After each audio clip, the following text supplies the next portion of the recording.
तो हेलो दोस्तों, स्वागत है सबका आज की इस वीडियो में। तो आज की इस वीडियो में हम देखने वाले हैं गुज्जर प्रतिहार वंश के बारे में। तो हम बता दें कि हमने पिछली वीडियो में पाल वंश, सेन वंश ये सारे देख लिए हैं। और तो आज इस वीडियो में हम गुज्जर प्रतिहार वंश के बारे में जानकारियाँ प्राप्त करेंगे। ठीक है, तो सबसे पहले बात की जाए इसकी उत्पत्ति की, तो इसकी उत्पत्ति जो हुई थी वो गुजरात व दक्षिण पश्चिम राजस्थान के क्षेत्र में इस प्रतिहार वंश का उत्पत्ति हुई थी। अगला पॉइंट बोल रहा है कि प्रतिहारों के अभिलेख में इन्हें श्री राम के छोटे भाई लक्ष्मण का वंशज बताया गया है। यानी कि प्रतिहार वंश वालों ने अपने अभिलेख में यह बताया है कि यह लक्ष्मण के वंशज हुआ करते थे। ठीक है, आगे बढ़ते हैं अगले पॉइंट की ओर। तो अगला पॉइंट है कि पुलकेशिन द्वितीय के ऐहोल अभिलेख से, पुलकेशिन द्वितीय के ऐहोल अभिलेख से यानी कि अभिलेख में सर्वप्रथम गुज्जर जाति का उल्लेख मिलता है। पुलकेशिन द्वितीय के ऐहोल अभिलेख में सर्वप्रथम इनका उल्लेख मिला है। ठीक है, जो प्रतिहार वंश है उनके संस्थापक की बात की जाए तो इनके संस्थापक जो थे वो थे नागभट्ट प्रथम। तो नागभट्ट प्रथम हो गए संस्थापक। ठीक है, नागभट्ट प्रथम ने मालवा के क्षेत्र पर अपना अधिकार कर लिया था। इन्होंने क्या किया था, मालवा के क्षेत्र पर अपना अधिकार किया हुआ था। ठीक है,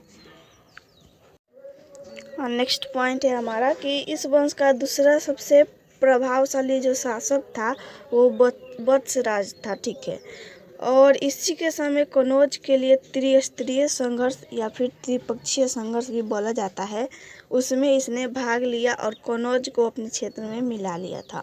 ठीक है, नेक्स्ट पॉइंट की ओर बढ़ते हैं। हमारा नेक्स्ट पॉइंट है कि इस वंश का सबसे सर्वश्रेष्ठ शासक जो था वो था मिहिर भोज। कौन था, तो मिहिर भोज था, जिसने कनौज को अपनी पूर्ण राजधानी बना दी थी। और इस मिहिर भोज ने कनौज को अपनी पूरी तरह से राजधानी बना दिया था। ठीक है, मिहिर भोज की उपलब्धियों की चर्चा उसके ग्वालियर प्रशस्ति अभिलेख में की गई है। मिहिर भोज के जो उपलब्धियां है उसकी चर्चा इसी के अभिलेख जो है वो ग्वालियर प्रशस्ति अभिलेख उसमें की गई है। ठीक है, अगले पॉइंट की ओर बढ़ते हैं। तो अगला पॉइंट है कि मिहिर भोज ने गुज्जरों की शक्ति पराकाष्ठा पर पहुंचा दी थी। यानी कि क्या किया था कि मिहिर भोज जो था वो गुज्जरों की शक्ति जो है वो पराकाष्ठा पर पहुंचा दी थी, यानी कि बहुत ही बढ़ा दिया था। ठीक है, मिहिर भोज के पश्चात उसका पुत्र महेंद्रपाल शासक बना। मिहिर भोज के बाद उसका पुत्र शासक बनता है।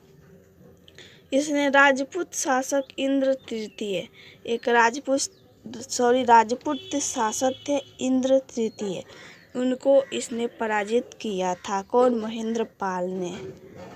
अगले पॉइंट की ओर बढ़ जाए तो अगला पॉइंट है कि महेंद्रपाल के दरबार में प्रसिद्ध विद्वान महेंद्रपाल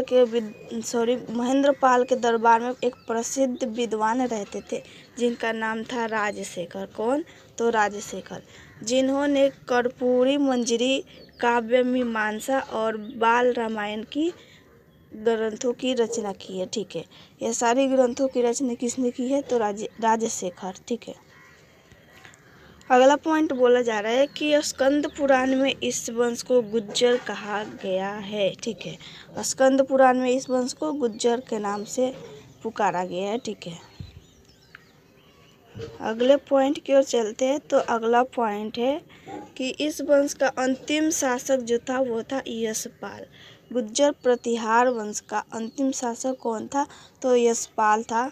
यशपाल के बाद यह वंश स्वतः समाप्त हो गई। यशपाल के बाद कोई भी योग्य शासक नहीं रहा या फिर नहीं आया, जिसके कारण यह वंश पूर्णतः समाप्त हो गई। तो गुज्जर प्रतिहार वंश हमारा समाप्त होता है। आई होप कि समझ में आया होगा।